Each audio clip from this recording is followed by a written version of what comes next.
سيدنا وسيد الأولين والآخرين حبيبنا وحبيب إله العالمين إمام المرسلين وخاتم النبيين أبي القاسم المصطفى محمد اللهم صل على محمد وعلى أهل بيته الطيبين الطاهرين الهداة المهديين المعصومين المظلومين واللعنة الدائمة على أعداء الحق والدين. أما بعد، فقد قال الله تعالى عز اسمه في محكم كتابه ومتقن خطابه: بسم الله الرحمن الرحيم. قل لله المشرق والمغرب يهدي من يشاء إلى صراط مستقيم. صدق الله العلي العظيم. اللهم صل على محمد وآل محمد. ایک اور بلندتر صلوات پڑھیں. اللهم صل على محمد وآل محمد. ایک اور ہم آہنگ صلوات بھیجیں. اللهم صل على محمد وآل محمد. قرآن حکیم کے سورہ مبارکہ بقرہ کی ایک آیت کا ایک فقرہ سرنامہ قرآنی ہے، جس میں ارشاد فرمایا گیا ہے: قل، اے نبی کہہ دیجئے، للہ المشرق والمغرب، اللہ ہی کے لیے مشرق بھی ہے، اللہ ہی کے لیے مغرب بھی ہے، ساری سمتیں اسی کے لیے ہیں. یہدی من یشاء الی صراط مستقیم، وہ جس کی چاہتا ہے صراط مستقیم کی طرف ہدایت فرماتا ہے. سب سے پہلے تو اس آیت پر جب نظر پڑتی ہے میری، اور جتنی بار بھی پڑھتا ہوں، دیکھیے یہ قرآن مجید کی خصوصیت ہے، اسے جتنی بار تلاوت کریں اتنی بار نئے معانی، نئے مطالب اور نئی تاثیر محسوس ہوتی ہے، نئی تاثیر محسوس ہوتی ہے. دل کے لیے بھی ایک نئی سوغات ملتی ہے اور دماغ کے لیے بھی ایک نئی روشنی ملتی ہے.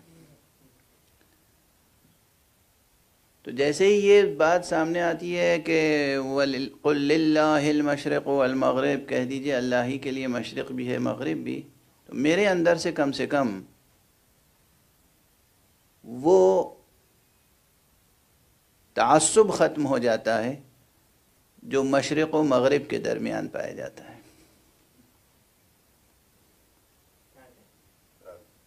ہے نا. ایک عرصے سے ہر چیز میں ایک تعصب ہے، یعنی فلسفی سے لے کر تھیوریٹیکل سائنسز سے لے کر اور زندگی کے چھوٹے چھوٹے مسائل، پالیٹکس اور اکنامکس میں تو پھر قیامت ہی ہے. Eastern block, western bloc. اب اس وقت بار بار جو میں کہتا ہوں کہ دنیا کے لیے اور انسانیت کے لیے سب سے بڑا خطرہ جو ہے ویسٹرن کیپٹلزم ہے، یہ کسی تعصب کی بنا پہ نہیں کہتا ہوں، یہ تو حقیقت ہے اس لیے کہتا ہوں، یہ تعصب نہیں ہے. لیکن حقیقتاً میرے اندر ایسٹ اور ویسٹ کا کوئی تعصب نہیں ہے، ہونا بھی نہیں چاہیے کسی انسان کے اندر، نہ رنگ کا، نہ نسل کا، نہ علاقے کا، نہ زمین کا، نہ زمان کا، نہ زبان کا. کوئی تعصب نہیں ہونا چاہیے. تعصب حق کی راہ میں آگے بڑھنے کے لیے سب سے بڑی رکاوٹ بنتا ہے تعصب. تو بہرحال یہ ایک بات تھی جو میں نے عرض کر دی. سب سمتیں اللہ کے لیے، اب دیکھیے کہنے کا انداز ہوتا ہے، شریعت کی اپنی زبان ہوتی ہے، طریقت کی اپنی زبان ہوتی ہے، شاعری کی اپنی زبان ہوتی ہے۔ مجھے بے اختیار دو مصرے یاد آ گئے کسی کے، کہ اسی بات کو کہ ساری سمتیں اسی طرف ہیں۔ تو اب شاعرانہ شوخی اور نزاکت اور لطافت کے ساتھ کوئی اگر اس طرح کہے تو یہ سبب کفر نہیں ہوگا، کہ جب یہ دیکھا کہ ہر ایک راہ اسی سمت چلی، میں نے بیگانگی راہ کو منزل جانا۔ یہ ایک شاعرانہ اظہار ہے، یہ ایک شاعرانہ اظہار ہے، لیکن حقیقت یہ کہ ساری سمتیں اسی کی ہیں، مشرق بھی اس کا ہے، مغرب بھی اس کا ہے۔ وہ جس کے لیے جس کو چاہتا ہے صراط مستقیم کی ہدایت فرماتا ہے۔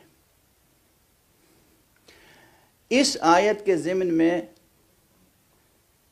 یہاں پر یہ گفتگو کا سلسلہ جو ہے وہ مشیت اور حسین کے عنوان سے آگے بڑھ رہا ہے۔ میں نے تھوڑی سی وضاحت مشیت کی یہ عرض کر چکا آپ کے سامنے کہ یہ عنوان ایسا ہے کہ کوئی بھی وہ شخص جس کے دل میں چراغ توحید روشن ہو، اس کے لیے یہ عنوان ہرگز حیرت انگیز اور تعجب خیز اور کوئی اجنبی عنوان نہیں ہے۔ جو حق سبحانہ و تعالی کا یقین رکھتا ہو اور سرکار سید الشہداء ابو عبداللہ الحسین علیہ السلام سے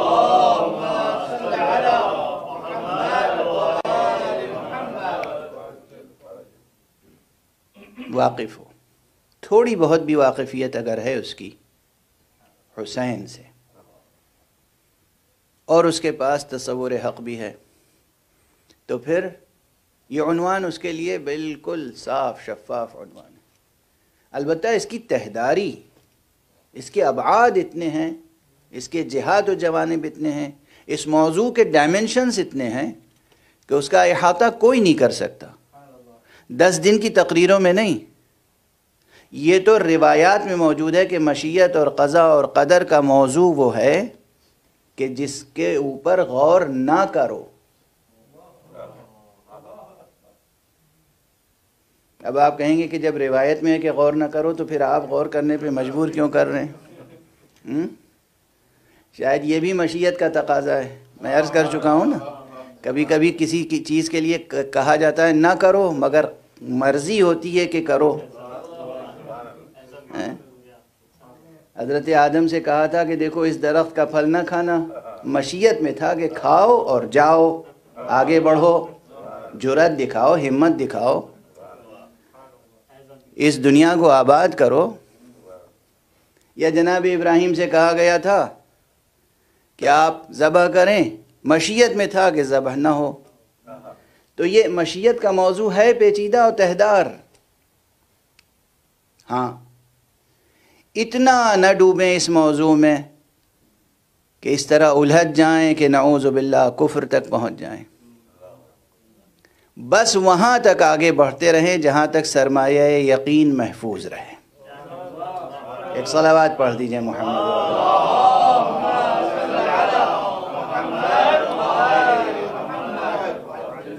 ایک ہم آہنگ صلوات پڑھ دیں۔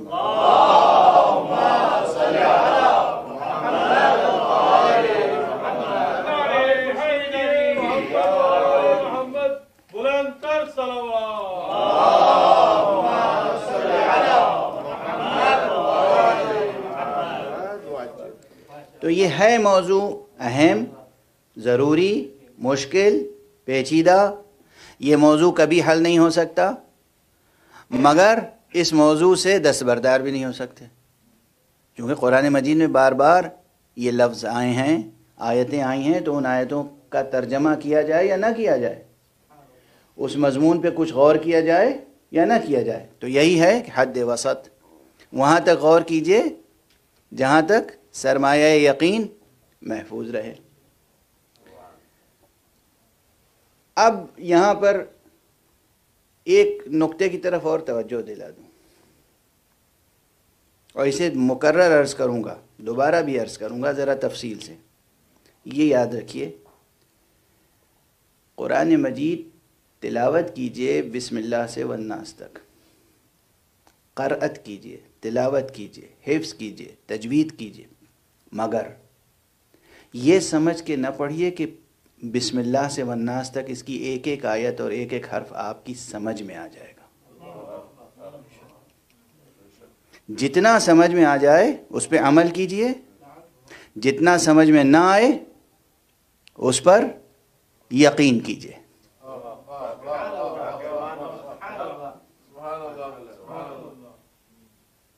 انکار نہ کیجئے، شک میں مبتلا نہ ہو، شبہات میں مبتلا نہ ہو. اور یہ پہلے سے مان کے چلیں کہ پورے کلام حق سے ہر فرد مخاطب نہیں ہے. بہت سے مفسرین نے بہت سے مقامات پر ٹھوکر کھائی ہے، اسی لیے انہوں نے چاہا ہر مقام ہم حل کر لیں گے. بھائی آپ کر ہی نہیں سکتے ہیں. قسم کھا کے کہا جا سکتا ہے، یہ امر بیان کیا جا سکتا ہے کہ ہرگز نہیں، پورا قرآن ہر فرد بشر کے لیے نہیں ہے. جس کے لیے جتنا ہے اسے اتنا اختیار کرنے کی پوری کوشش کرنی چاہیے. اور غالباً ایک واضح سبب یہ بھی ہے حروف مقطعات کا، کہ کوئی مفسر اگر دعویٰ کرے میں پورا قرآن سمجھ سکتا ہوں، بھائی الف لام بھی تو اسی میں ہے، الف لام میم بھی تو اسی میں ہے، الف لام را بھی تو اسی میں ہے، طٰہٰ بھی تو اسی میں ہے، یاسین بھی تو اسی میں ہے. آپ سمجھ گئے ان حروف کے معانی؟ نہیں سمجھے؟ سمجھ سکتے ہیں؟ نہیں سمجھ سکتے؟ کوئی ہے سمجھنے والا یا نہیں؟ اس کا بھی انکار نہیں کر سکتے. اپنی عاجزی کا اعتراف کیجئے اور اس کا انکار نہ کیجئے جس کو اللہ نے اس کا علم عطا کیا ہے. وہ ہے درمیان میں ایک وجود مبارک و مقدس. صلوات پڑھ دیں محمد وآلہ.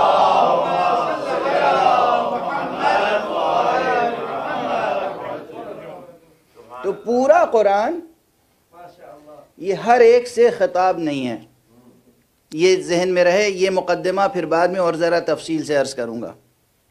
دوسرا مقدمہ جو خاص اس موضوع سے متعلق ہے، اس عنوان سے بار بار میں عرض کر رہا ہوں کہ مشیت اور ارادہ یہ کیا ہے؟ سب سے مقدم کیا چیز ہے؟ علم الہی. اللہ سبحانہ و تعالیٰ کی ذاتی صفت ہے کیا؟ علم. اور وہ بھی کیسی ذاتی صفت ہے؟ ایسی ذاتی صفت ہے کہ یہاں صفت اور موصوف میں دوئی نہیں ہے. صفت عین ذات ہے، ذات عین صفت ہے. موصوف یہاں پر عین صفت ہے اور صفت عین موصوف. ہمارے آپ کے سمجھنے کے لیے ہے کہ خدا عالم ہے، ورنہ وہ عین علم ہے. وہ عین علم ہے اور یہی اس کے صفات میں کمال ہے. ہمارے آپ کے کہنے کے لیے ہے کہ وہ عادل ہے، ورنہ وہ عین عادل ہے. وہ عین عادل ہے. تو سب سے مقدم جو چیز ہے وہ علم الہی، علم باری سبحانہ و تعالی، جس کا کوئی احاطہ نہیں کر سکتا، نہ مصطفیٰ نہ مرتضیٰ. یہ ہے وہ منزل جہاں اگر کوئی دعویٰ کرے تو غالی ہے، وہ غالی ہے. یہ غلو کی منزل ہے. کوئی کہے کہ ذات الہی کا احاطہ اور احصاء اور پورے کل علم الہی کا احاطہ اور احصاء کر لیا جناب مصطفیٰ صلی اللہ علیہ وآلہ وسلم نے یا جناب علی مرتضیٰ علیہ الصلوۃ والسلام نے.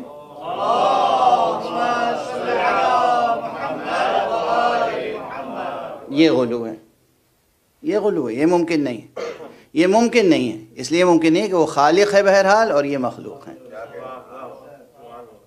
اللہ سبحانہ و تعالی خالق ہے، محمد مخلوق. وہ خالق ہے اور علی مرتضیٰ مخلوق. جو ان کے مخلوق ہونے کا انکار کرے بس یہ وہ حد ہے کہ اس کی یہ پہچان ہے کہ وہ غالی ہے. جو ان کے مخلوق ہونے کا انکار کرے یہ ایک معیار ہے.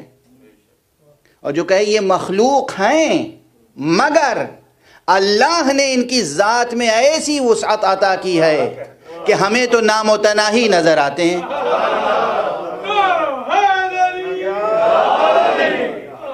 یہ غلو نہیں ہے، یہ نہ غلو ہے نہ کفر. ایک صلوات پڑھ دیجئے محمد و آل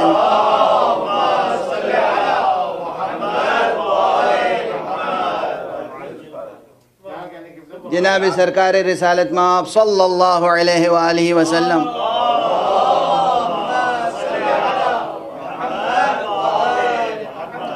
کل علم الہی کا احاطہ نہیں کر سکتے، ممکن نہیں ہے، مگر اس نے ان کو اتنا علم دیا ہے کہ انہوں نے خود کہا میں شہر علم ہوں، اور یہ اتنا بڑا شہر علم ہے جسے کوئی دنیا میں ناپ نہیں سکتا. کوئی اس شہر کا میجرمنٹ نہیں کر سکتا. بھئی دنیا میں جتنے بڑے بڑے شہر ہیں سب کا میجرمنٹ کیا ہے نہیں سائنسدانوں نے. آپ کے اس کرۂ ارض کا کتنا حجم ہے یہ بھی سائنس کی کتابوں میں لکھا ہوا ہے یا نہیں ہے؟ سورج کا حجم بھی لکھا ہوا ہے یا نہیں ہے؟ ہے نا. زمین سے لے کے سورج تک کا حجم آپ کی سائنس کی کتابوں میں لکھا ہوا ہے، لیکن قیامت تک کوئی بھی اس شہر کی مساحت نہیں معین کر سکتا جسے مصطفیٰ صلی اللہ علیہ وآلہ وسلم نے فرمایا کہ میں شہر علم ہوں اور یہ علی اس شہر کا در ہے. یہ ممکن نہیں، یہ بھی ممکن نہیں ہے عام انسان کے لیے. تو اس بات کا کہنا یہ شرک نہیں ہے، نہ غلو ہے. یہ بھی اگر کسی کو غلو نظر آتا ہو تو میں دست ادب کہ میں کوئی زیادہ سخت لفظ استعمال کرتا، بس میں کہتا ہوں کہ آپ اپنے دل کا علاج کر لیجئے. کہیں ایسا تو نہیں کہ آپ کا دل بھی کج ہو گیا ہے؟ کچھ ایسے ہیں جن کے دلوں کی کجی کا قرآن میں بھی ذکر ہے. کہیں ایسا تو نہیں دل کج ہو گئے ہیں؟ مصطفیٰ صلی اللہ علیہ وآلہ وسلم، امیر المومنین علی ابن ابی طالب علیہ السلام، جناب فاطمہ زہرا سلام اللہ علیہا،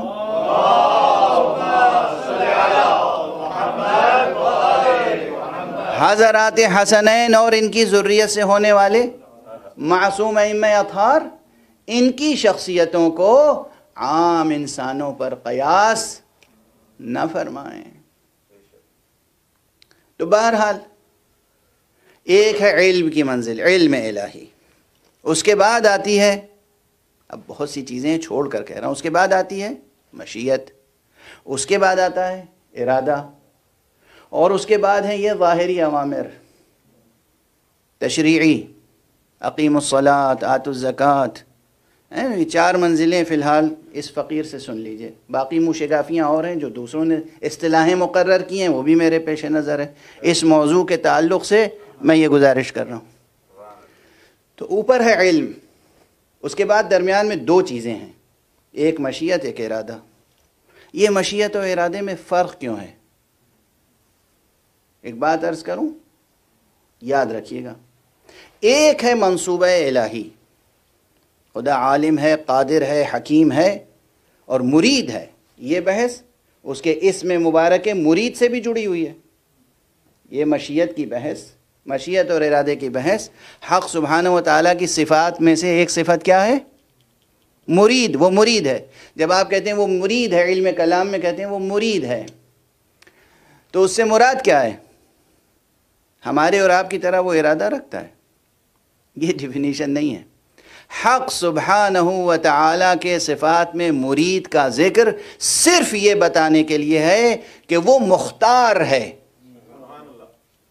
وہ مختار ہے، مجبور نہیں ہے. جیسا کہ یہود کہا کرتے تھے کہ ید اللہ مغلولہ، اللہ کے ہاتھ بندھے ہوئے ہیں، یعنی وہ مجبور ہے. اور حق سبحانہ و تعالیٰ نے فرمایا کہ نہیں، ہرگز نہیں، بل یداہ مبسوطتان، اس کے ہاتھ کھلے ہوئے ہیں. تو اس سے مراد یہ نہیں ہے کہ واقعاً اس کے 2 شانے ہیں، بندھے ہوئے ہیں یا کھلے ہوئے ہیں. نہیں، مراد یہ ہے، وہ کہتے تھے اللہ مجبور ہے، اللہ اعلان کر رہا ہے کہ ہم مجبور نہیں ہیں. تو مرید کے معنی اجمالاً بس یہ ہے کہ وہ قادر مختار ہے. اختیار ہے اس کے پاس، کہیں سے کسی قسم کا عجز اور کسی قسم کی مجبوری اس کی ذات کے سامنے نہیں ہے۔ یہ ہے مرید کے معنی اجمالاً۔ اب اس نے وہ مرید، وہ قادر مطلق، وہ حکیم علی الاطلاق، وہ عالم علی الاطلاق، اس نے اپنا ایک منصوبہ بنایا ہے، اس کا منصوبہ، اور یہ طے کیا ہے کہ وہ منصوبہ مکمل کرنا ہے، مکمل ہو کر رہے گا۔ توجہ ہے؟ اور دوسری طرف ایک عالم خلقت ہے، طرح طرح کے مخلوقات ہیں، بشمول یہ عجیب المخلوقات انسان۔ آپ اشرف المخلوقات کہتے ہیں، ہم عجیب المخلوقات کہتے ہیں، تو کیا مشکل ہے بھائی؟ یہ حضرت انسان، یہ جو ہیں طرح طرح کی خطائیں کرتے ہیں، غلطیاں کرتے ہیں، قانون الہی پامال کرتے ہیں، قوانین فطرت پامال کرتے ہیں، کچھ بھولتے ہیں، کچھ چوکتے ہیں، اور کچھ جان بوجھ کے پامال کرتے ہیں۔ عمدن اور سہون ایک خطاؤں کا سلسلہ ہے، تو یہ ہر جگہ منصوبہ الہی سے ٹکراتے رہتے ہیں، اور ان کو بھی اللہ نے ارادہ اور اختیار دیا ہے، آزادی دی ہے، ان کو بھی آزادی دی ہے۔ ذرا تصور میں آ رہی ہے بات؟ اب ایک طرف ہے وہ منصوبہ حق جو حق نے بنایا ہے اور مکمل ہو کر رہے گا، اور ایک طرف ہے یہ انسان جو بار بار منصوبہ حق کو ناکام بنانے کی کوششوں میں لگا ہوا ہے، دانستہ یا نادانستہ۔ تو اب ایک تعبیر یاد رکھیے گا، وہ مشیت الہیہ جو مخصوص ہے ذات حق کے ساتھ، اس مشیت کی کارکردگی یہ ہے کہ انسان کتنی ہی شقاوت اور بغاوت کرے، منصوبہ الہی محفوظ رہے، منصوبہ الہی محفوظ رہے، اور ارادے کی بساط اتنی پھیلا دی کہ تم جتنی چاہے بغاوت اور سرکشی کر لو، کبھی تمہارے دل میں کوئی حوصلہ نہ رہ جائے کہ اور موقع ملتا تو اور یہ ہم کر کے دکھاتے۔ بسم اللہ، جتنی سرکشی کرنا ہو کر لیں، مگر یاد رکھیں ہم ڈھیلتے ہیں رسی، عاجز نہیں ہیں۔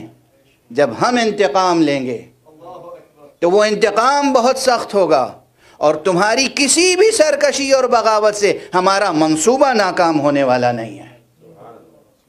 یہ ہیں دو سطحیں، مشیت اس کے اپنے منصوبے کو محفوظ رکھتی ہے اور نافذ کرتی ہے، نافذ کرتی ہے۔ یہ نفاذ کے اس کی اپنی حکمتیں، اس کے اپنے طریقے ہیں، اس کے اپنے انداز ہیں۔ انسان کو جو کرنا چاہے، نیکیاں اس کی آزادی ہے، برائی کرنا چاہے اس کی آزادی ہے۔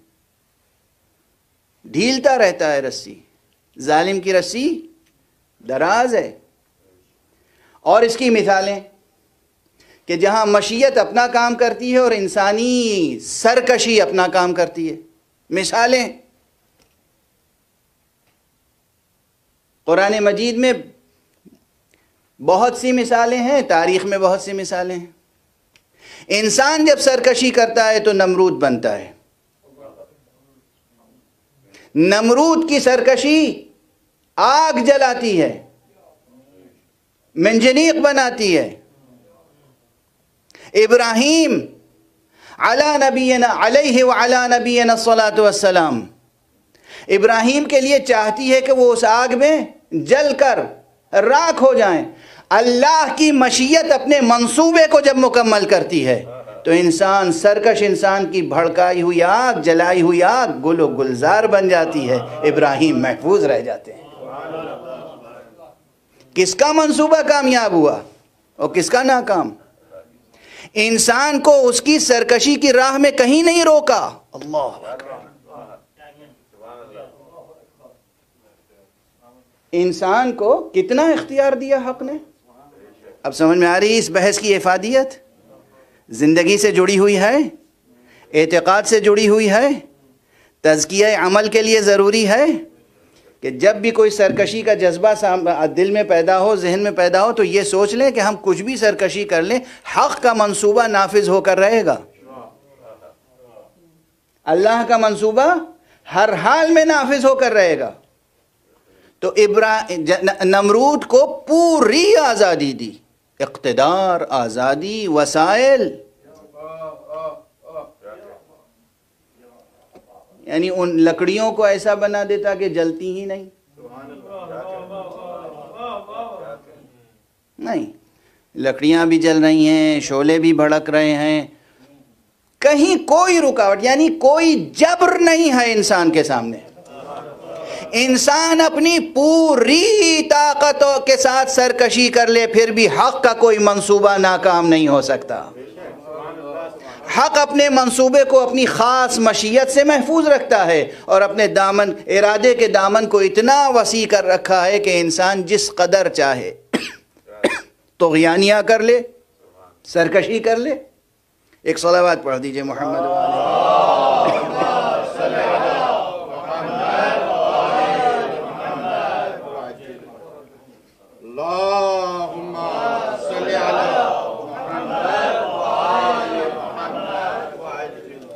انشاءاللہ آپ حضرات اس فقیر کے لیے دعا ضرور فرمائیں گے، اس لیے کہ مجھے محرم سے قبل، آغاز سے قبل تو مجھے امید ہی نہیں تھی کہ میں ایک مجلس بھی پڑھ سکوں گا۔ اب وہ کس طریقے سے پڑھ رہا ہوں وہ تو میں ہی جانتا ہوں، لیکن پھر بھی پڑھ رہا ہوں، اور شاید بہت سے حضرات کو اندازہ ہی نہیں ہوتا کہ کوئی مشکل بھی ہوگی، لیکن الحمدللہ کہ مجلسیں ہو رہی ہیں، پروردگار قبول فرمائے۔ ایک صلوات پڑھ دیجئے محمد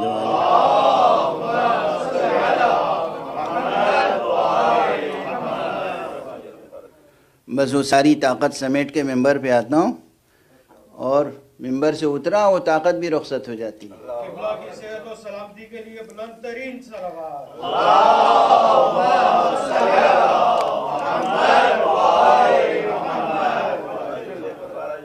گویا میرا ضعیف ارادہ جو ہے وہ 24 گھنٹے ساتھ رہتا ہے، یہ اللہ کی خاص مشیت ہے جو ممبر پہ ساتھ دیتی ہے۔ ایک صلوات پڑھ دیجئے محمد و آل محمد۔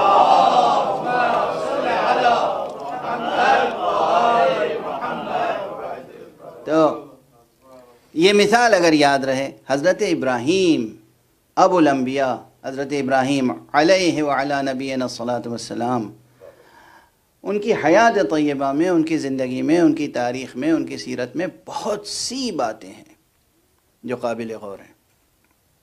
من جملہ ان کے یہی ایک واقعہ کہ نمرود نے آگ روشن کی، اور وہ آگ جو تھی وہ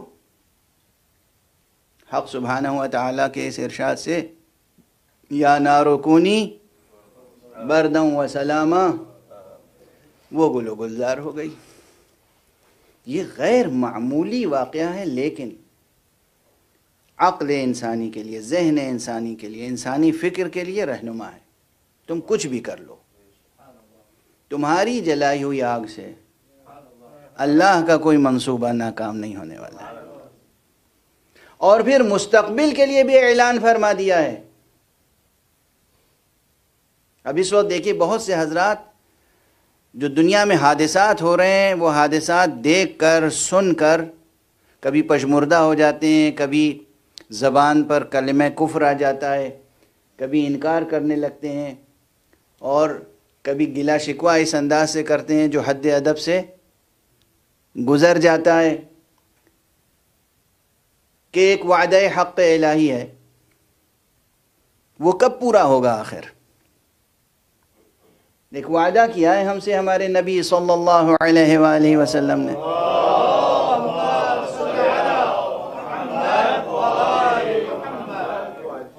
ایک وعدہ کیا ہے کہ اسی زمین پر عدل و انصاف کی حکومت قائم ہوگی، اس روئے زمین سے ظلم اور ناانصافی کا خاتمہ ہوگا، قیامت میں ایک دن بھی باقی رہے گا تب بھی یہ ہو کر رہے گا، اور وہ آنے والا حضور کا ارشاد کیا ہے کہ میری ذریت سے ہوگا۔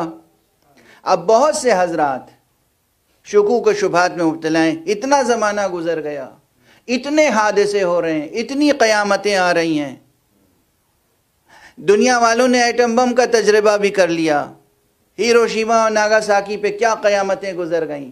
اب دنیا میں کیا ہو رہا ہے؟ کتنے برسوں سے یمن میں بمباریاں ہو رہی ہیں، کتنے دنوں سے دنیا کے مختلف علاقوں میں انسان، سرکش انسان، فاسق انسان، کافر انسان، مشرک انسان، خدا کا ناشکرہ انسان، باغی اور سرکش انسان، طاغوت اپنی سرکشی دکھا رہا ہے۔ تو کب آئیں گے آخر؟ اس طرح انسان ان تمام حالات میں گلا شکوہ کرتا ہے جو خلاف ادب ہو جاتا ہے۔ میں پھر عرض کرتا ہوں کہ مشیت حق منصوبہ حق کو مکمل کر کے رہے گی۔ یہ جو ڈھیل دی جا رہی ہے صرف اس لیے کہ انسان جتنے حوصلے نکالنا چاہے نکال لے، پھر وہ معجزہ ہو کر رہے گا کہ اس کی بھڑکائی ہوئی آگ گل و گلزار بنے گی، اور امامت ابراہیمی کا آخری وارث اس زمین کو گل و گلزار جنت اور بہشت بنا کر رہے گا۔ ایک صلوات پڑھ دیجئے محمد۔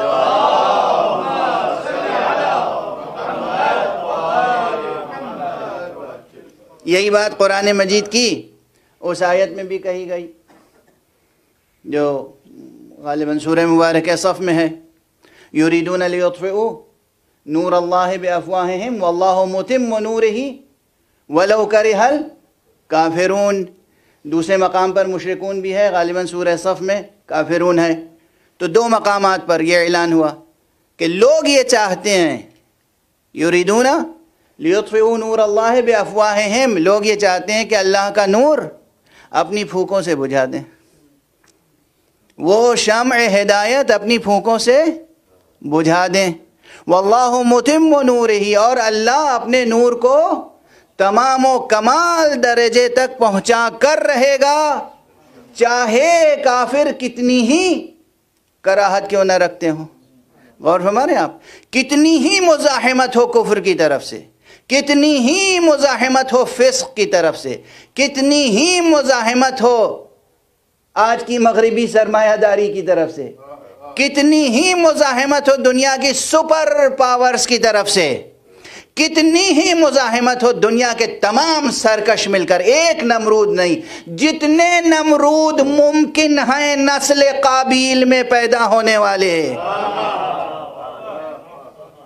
جتنے نمرود و فرعون و حامان نسل قابیل میں پیدا ہو سکتے ہیں، سب مل کر اپنی کوششیں کر لیں تاکہ کوئی یہ نہ کہے یہ کوشش رہ گئی اور وہ کوشش رہ گئی۔ اس کے بعد اعجاز الہی دیکھیں گے کہ حابیل کی نسل سے ہونے والا، یعنی حابیل کے خون کا وارث مصطفیٰ محمد عربی صلی اللہ علیہ وآلہ وسلم کی نسل سے ہونے والا، امامت ابراہیمیہ کا وارث اور مقام ختم نبوت کا محافظ آ کر رہے گا، ظہور ہو کر رہے گا، جلوہ فرمائی ہو کر رہے گی۔ امام زمانہ بآواز بلند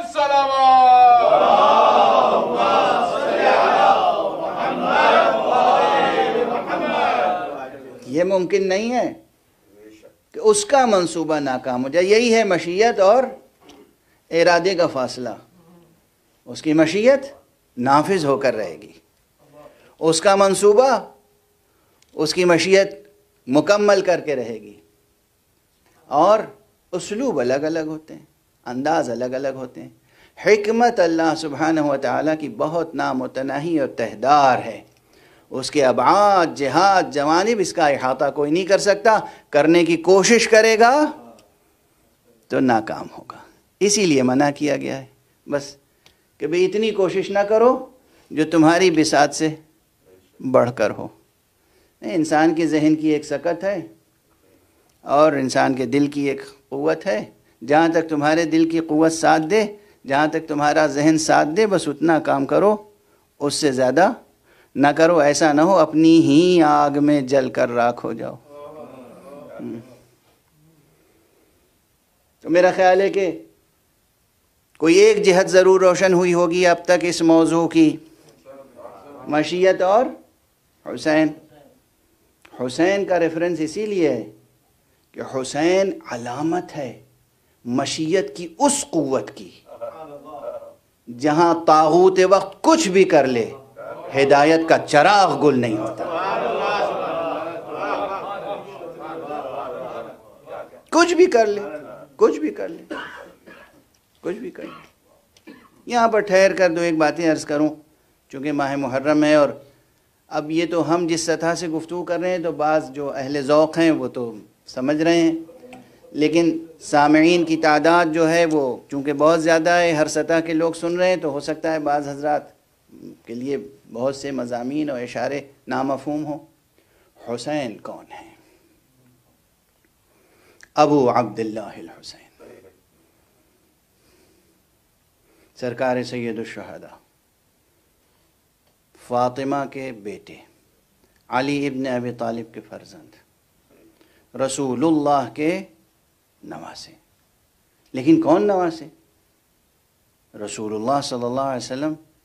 اب یہ عام ریفرنسز ہیں، سب کو یاد ہیں، لیکن پھر یاد دہانی کرانی پڑتی ہے کہ جس نے بھی کلمہ لا الہ الا اللہ دل و جان سے قبول کیا ہے، اور جس نے بھی محمد رسول اللہ اس حقیقت کو دل و جان سے قبول کیا ہے، اور گواہی دیتا ہے صبح و شام 5 وقت کی نمازوں میں، اشہد ان لا الہ الا اللہ وحدہ لا شریک لہ واشہد ان محمدا عبدہ ورسولہ اللہم صلی علی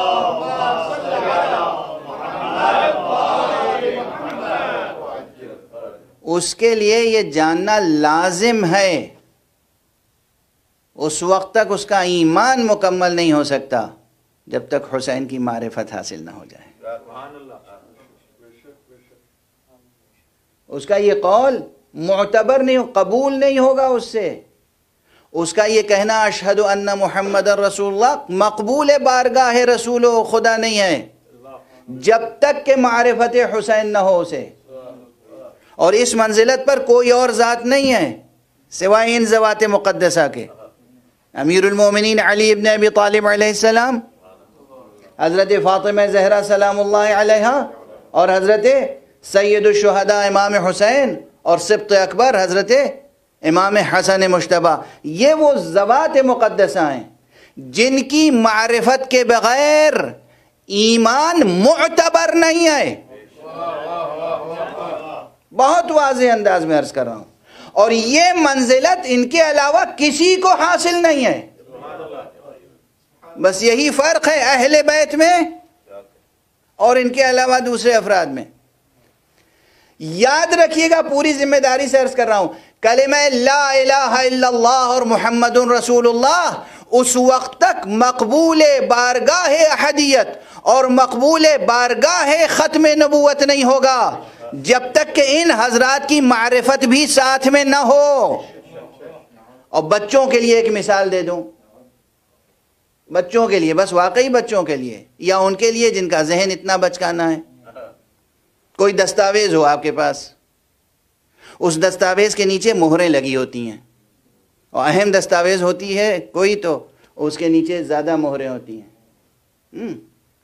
اچھا، اس مہر کے حصے کو پھاڑ کے الگ کر دیں اور وہ دستاویز لے جائیں کسی کے پاس، اب اس کا کوئی اعتبار ہے؟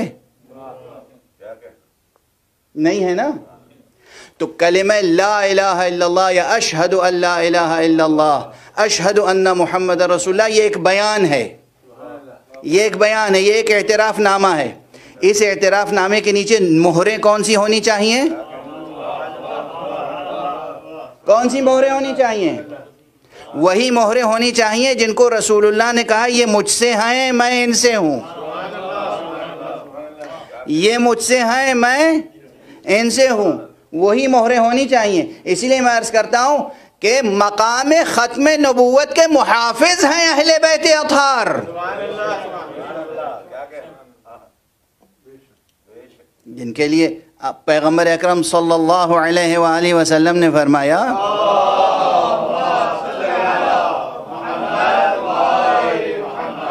اے علی، تمہاری منزلت مجھ سے وہی ہے کہ جو ہارون کی منزلت موسیٰ سے تھی، الا انہ لا نبی بعدی، لیکن یہ ہے کہ میرے بعد کوئی نبی نہیں ہوگا۔ تو خود ذات گرامی مرتضی مہر ختم نبوت ہے۔ یہ جملہ میں کہہ چکا ہوں پہلے بھی، پھر عرض کر رہا ہوں۔ لوگ مہر نبوت کی باتیں کرتے ہیں، مہر نبوت یعنی حضور کے شانے پر ایک خاص نشان تھا، وہ مہر نبوت ہے، بہتر وہ مہر نبوت تھی، وہ مہر نبوت تھی۔ مہر ختم نبوت کہاں ہے؟ مہر ختم نبوت کہاں ہے؟ جو مہر نبوت کے اوپر ہوگی وہی تو مہر ختم نبوت ہوگی۔ تو ہمیں مہر نبوت کے اوپر کبھی علی نظر آئے، کبھی حسن نظر آئے، کبھی حسین نظر آئے،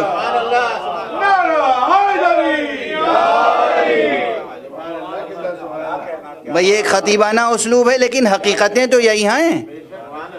صحن حرم میں خانہ کعبہ کی چھت پر بت رکھے ہوئے تھے، بتوں کو توڑنے کے لیے رسول اللہ نے کہا یا علی آ جاؤ، ان بتوں کو بھی توڑنا ہے۔ کہا کیسے ٹوٹیں گے، یہ تو بہت اونچے ہیں۔ حضرت علی علیہ السلام نے فرمایا کہ یا رسول اللہ میں بیٹھ جاتا ہوں، آپ اپنے قدم میرے شانے پر رکھ لیجئے۔ جب رسول نے قدم علی کے شانے پہ رکھا، یہ ہے حفظ مراتب کا تقاضا، اور وہ ہے حقیقت میں عظمت کا تقاضا۔ رسول کی عظمت، رسول کا وزن، رسول کا وقار۔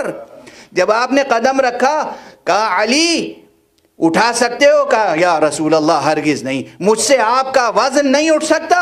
کہا اچھا ٹھیک ہے، اب میں بیٹھ جاتا ہوں، تم میرے شانے پر کھڑے ہو جاؤ۔ اب جو رسول کے شانے پر علی کھڑے ہوئے تو مجھے یہ بتا دو علی کے پاؤں تھے کہاں؟ بھئی جہاں مہر نبوت تھی وہیں تو تھے قدم علی کے۔ اور یہ علی ابن ابی طالب کا ارشاد ہے، اعلان تاریخی واقعہ ہے، فرمایا میں اس دن اتنا بلند اپنے کو محسوس کر رہا تھا، اتنا بلند محسوس کر رہا تھا۔ اور واقعاً یہ معجزہ ہے، یہ معجزہ ہے، یہ معجزہ ہے۔ آج بھی جا کے دیکھیے خانہ کعبہ کی چھت کی بلندی کتنی ہے۔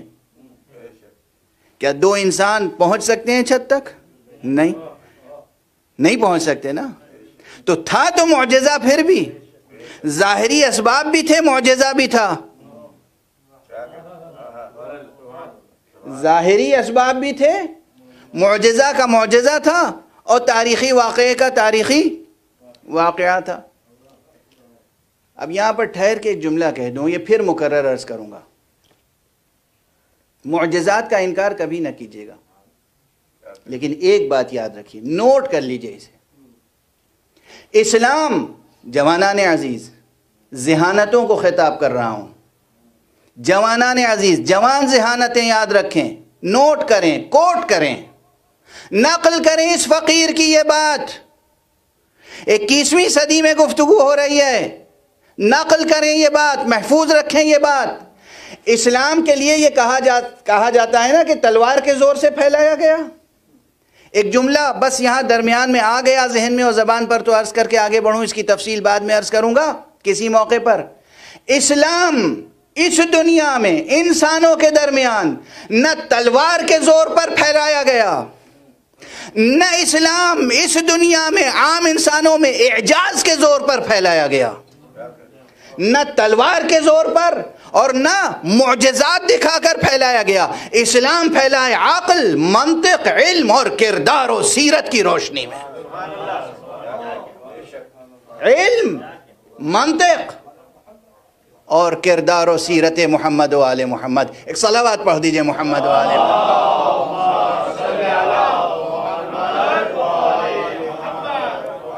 اسلام نہ تلوار سے پھیلا نہ اعجاز سے، یہ نہیں کہ ہر وقت معجزہ دکھا کر قائل کر دیتے تھے لوگوں کو، جیسے اب لوگ چاہتے ہیں، ہر شخص چاہتا ہے اس کے لیے ہر مسئلے میں، ہر قدم پر، ہر سانس پر معجزہ ظاہر ہوتا رہے۔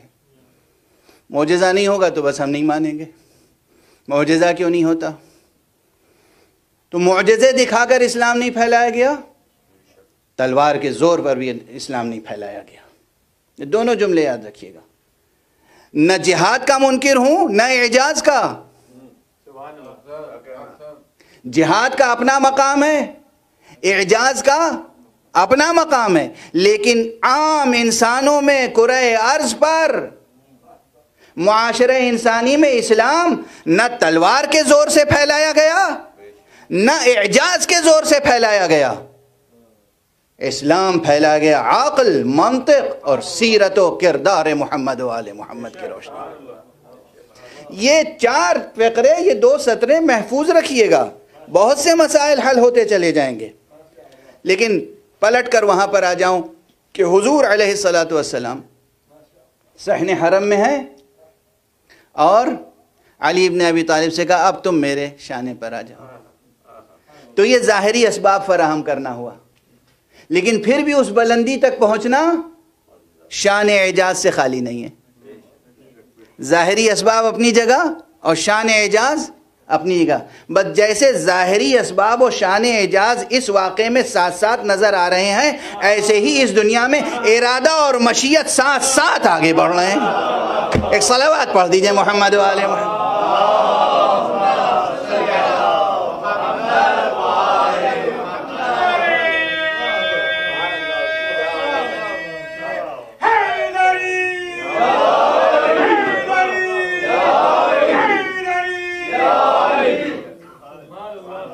اب ذہن سے قریب ہو رہی ہے بات، ذہن سے قریب ہو رہی ہے بات. تو جنہیں رسول نے کہا میرے شانے پہ کھڑے ہو جاؤ، کھڑے ہو گئے. تو بھئی میری زبان جل جائے اگر میں کوئی گستاخی کروں، لیکن حقیقت کیا تھی؟ کہاں تھے علی کے پاؤں؟ مہر نبوت پر. اس لیے تھے کہ وہ تھی مہر نبوت، یہ خود تھے اپنے پورے وجود کے ساتھ مہر ختم نبوت.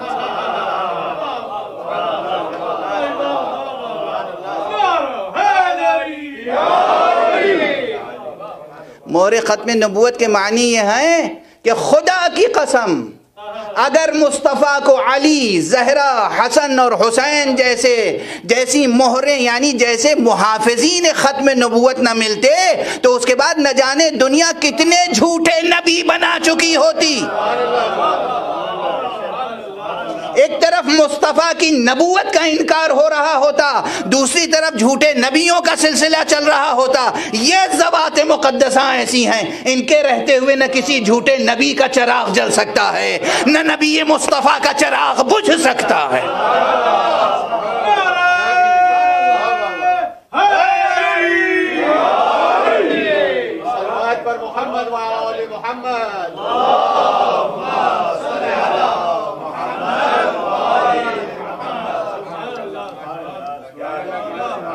اور اسی لیے ان کا تعلق ہے کس سے؟ مشیت سے.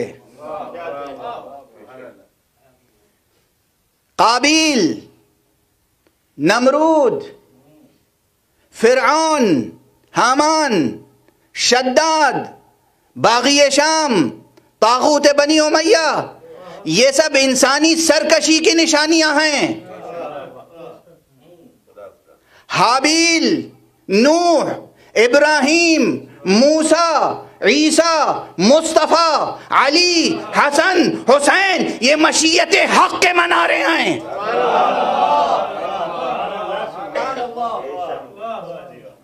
یہ مشیت حق کے محافظ ہیں. منصوبہ الہی ان سے آگے بڑھ رہا ہے. بس گفتگو روک رہا ہوں یہاں پر. اور پھر یاد رکھیے کہ معجزے دکھا کر نہیں پھیلایا انہوں نے اسلام، انہوں نے صبر اور ایثار اور کردار سے پھیلایا ہے. کردار، وہ بھی وہ کردار جس میں شجاعت ہے، لیکن شجاعت سے زیادہ بڑھی ہوئی صفت صبر کی ہے. کیا کیا صبر کے مرقع ہیں تاریخ اسلام میں، کیا کیا ایثار کے مرقع ہیں تاریخ اسلام میں، کیا کیا مشیتیں ہیں.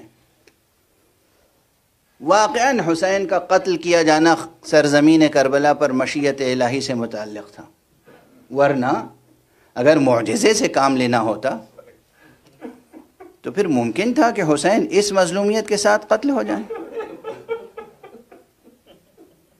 اس وقت بھی جتنے بنی ہاشم کے بہادر تھے، یہ تاریخی بحثیں ہیں اپنے موقع پر کی جائیں گی، لیکن اس وقت جس تسلسل سے میں عرض کر رہا ہوں اسے قبول کریں اس ممبر کا ہدیہ سمجھ کر.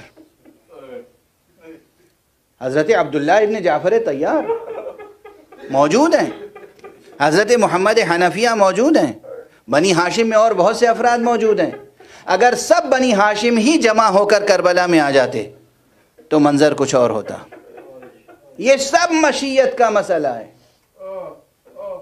عبداللہ ابن جعفر طیار ہیں، جعفر طیار کی یادگار، حسین کو دل و جان سے چاہنے والے،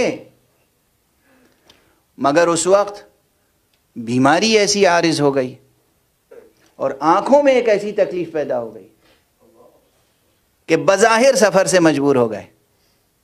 اور ہمارے یہاں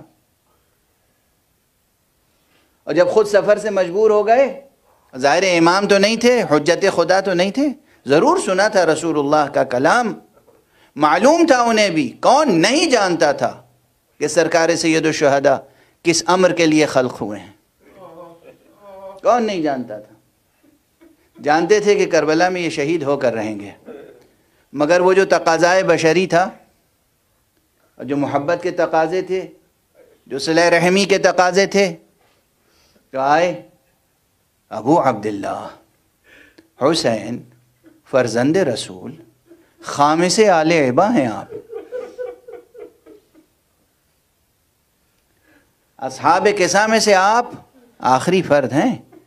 آپ چلے گئے اور قتل ہو گئے تو پھر اندھیرا چھا جائے گا دنیا میں. آپ نہ جائیں. محبت کے جو لہجے ہیں نا، اس میں یہ تک کہا حسین میرا بس چلے تو تمہاری پیشانی کا بال پکڑ کے تمہیں روک لوں. یہ وہ رشتے کا تقاضا ہے، یہ رشتے کا تقاضا ہے. لیکن حسین امام ہے، احترام اپنی جگہ، اطاعت اپنی جگہ، لیکن رشتے کے تقاضے کے اظہار.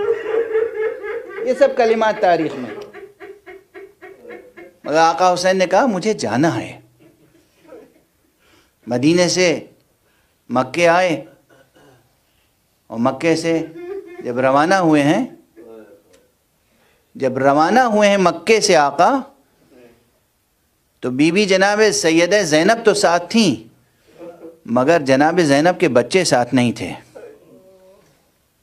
جب مکے سے روانہ ہو گئے اور منزل تنعیم تک پہنچے، جہاں اب بھی مسجد ہے، مسجد تنعیم، مسجد عمرہ جسے کہتے ہیں. ظاہر ہے اس وقت یہ مکے کے حدود سے باہر تھی، اب تو مکے کے حدود میں ہے.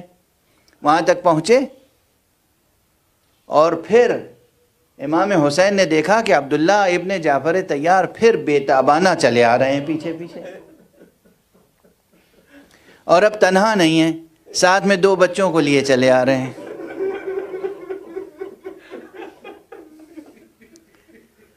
ساتھ میں 2 بچوں کو.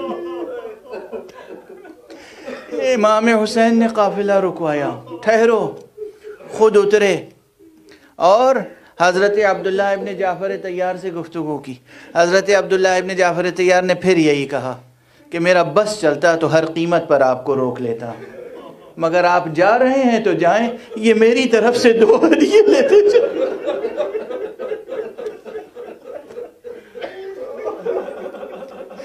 یہ میری طرف سے، میں عاجز ہوں، میری مجبوری ہے، لیکن میں چاہتا ہوں کہ میرا خون بھی آپ کے خون کے ساتھ سرزمین کربلا پر بہے، یہ میری طرف سے لے جائیں.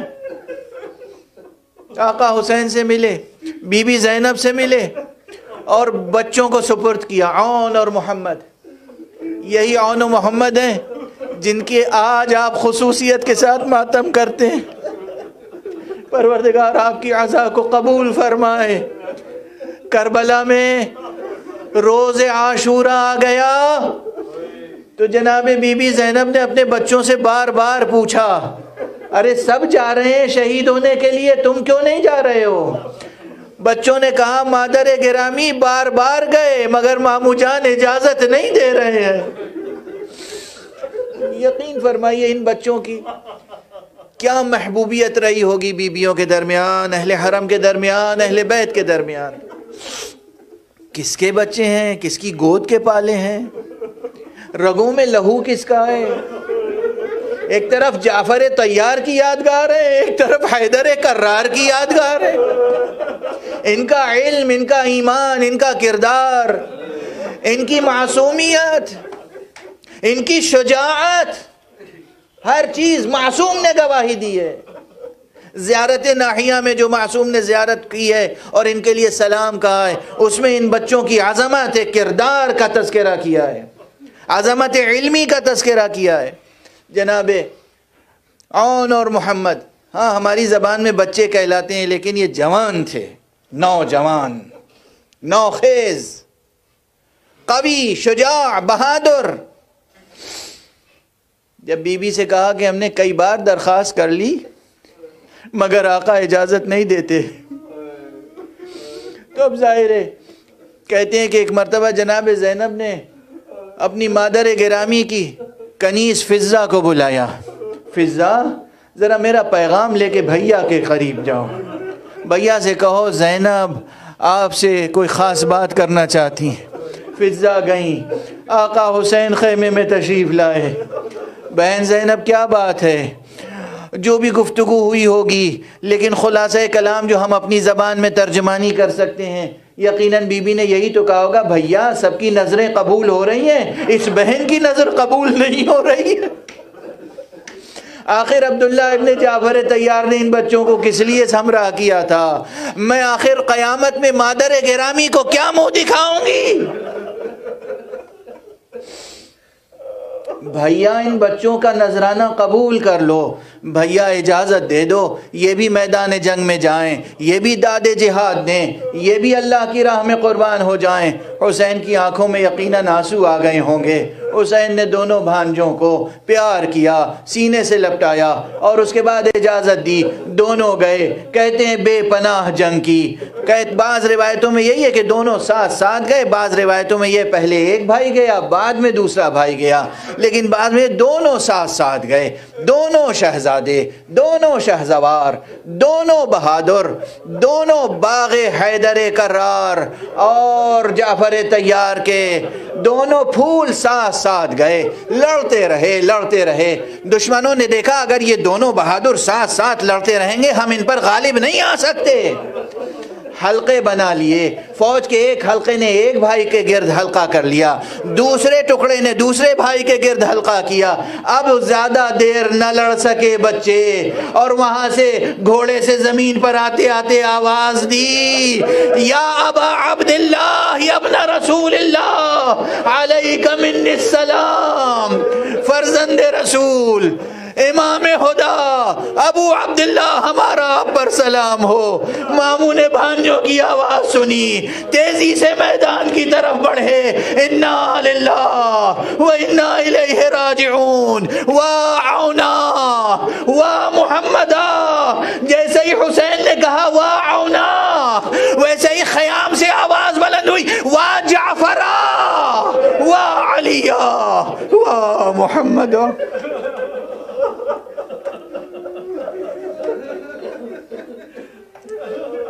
انا للہ و انا الیہ راجعون، رضا بقضائہ و تسلیما لامرہ۔ پروردگار ہمیں علوم قرآن اور معارف اہل بیت سے آشنا فرما۔ معبود پروردگار اس روئے زمین کو حسین کے عزاداروں کے پاکیزہ اشک سے پاک کر دے۔ پروردگار اس روئے زمین کو ایسا بنا دے کہ تیرا ولی آخر اس کو اپنے قدموں سے سرفراز کر سکے۔ پروردگار معبود ہمارے سروں پر علماء اعلام کا سایہ برقرار رہے۔ معبود یہ جو حسین علیہ السلام کے سپاہی ہیں، یہ عزادار، پروردگار روئے زمین پر جہاں بھی ہیں انہیں اپنی خاص حفظ و امان میں رکھ، اور ان تمام نظاموں کو نیست و نابود فرما دے جو نظام عزا سے ٹکرا رہے ہیں۔ پروردگار معبود وارث خون حسین کو اذن ظہور عطا فرما۔